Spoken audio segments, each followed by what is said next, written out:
কে MP হবে, কে মন্ত্রী হবে সেটা বড় নয়, বড় হবে জাতীয়তাবাদী শক্তির অহংকার। তারেক রহমান বাংলাদেশে আসবে।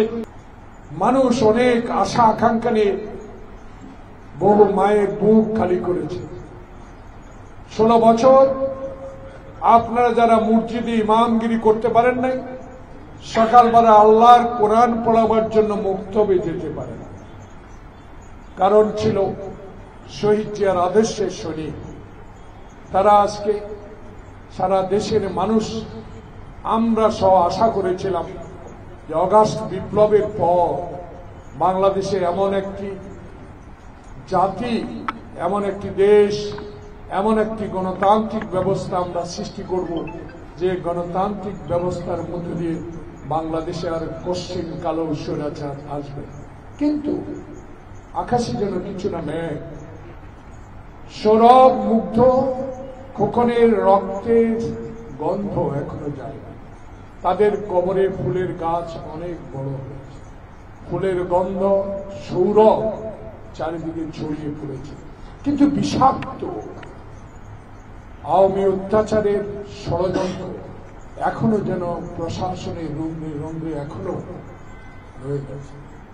তাই আমার নেতা তারেক রহমান বলেছে, ধৈর্যই পরম ধর্ম।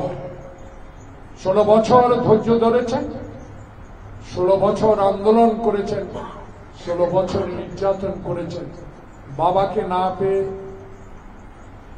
16 বছরের শিশুকেও ধরে নিয়ে গেছে, স্ত্রীকে লাথি মেরেছে পুলিশ। মামলার আগেই আওয়ামী দুঃশাসনে গ্রেপ্তার হয়েছেন আপনারা।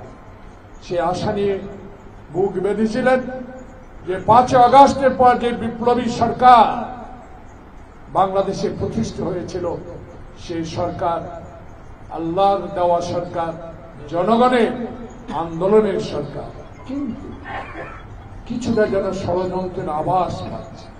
এই সরকারকে অবিচলিত করার জন্য, এই সরকারকে নস্যাৎ করার জন্য, এই সরকারকে বিব্রত করার জন্য সরকারি দলকে, অর্থাৎ এই সরকারকে বিব্রতকর অবস্থায় ফেলে দেওয়ার একটা ষড়যন্ত্র আমরা আভাস পাচ্ছি।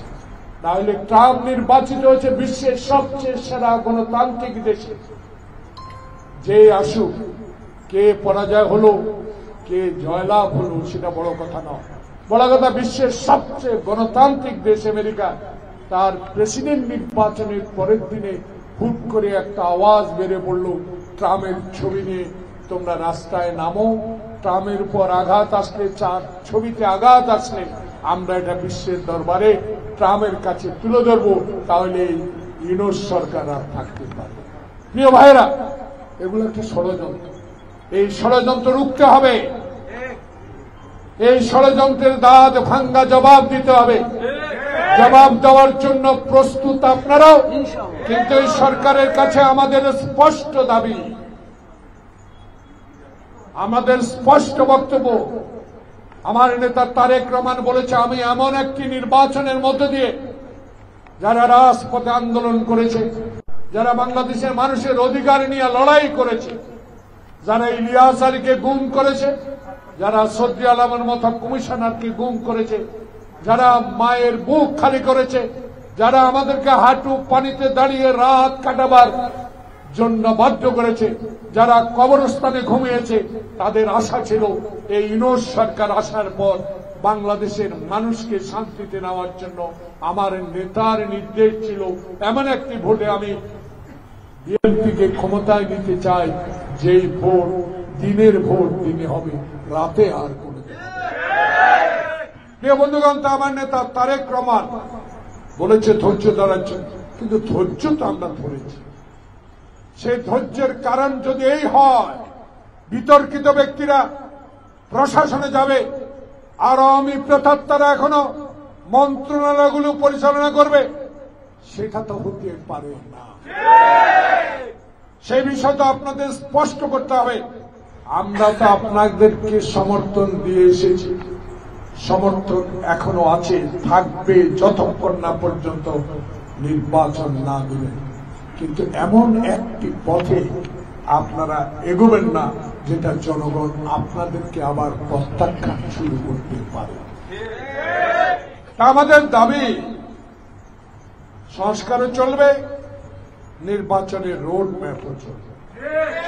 নির্বাচন তো দিতেই হবে, এমন সংস্কার হাতে নেবেন না যেটা জনপ্রতিনিধিরা করবে, সেমন সংস্কারে হাত দেওয়া উচিত হবে না।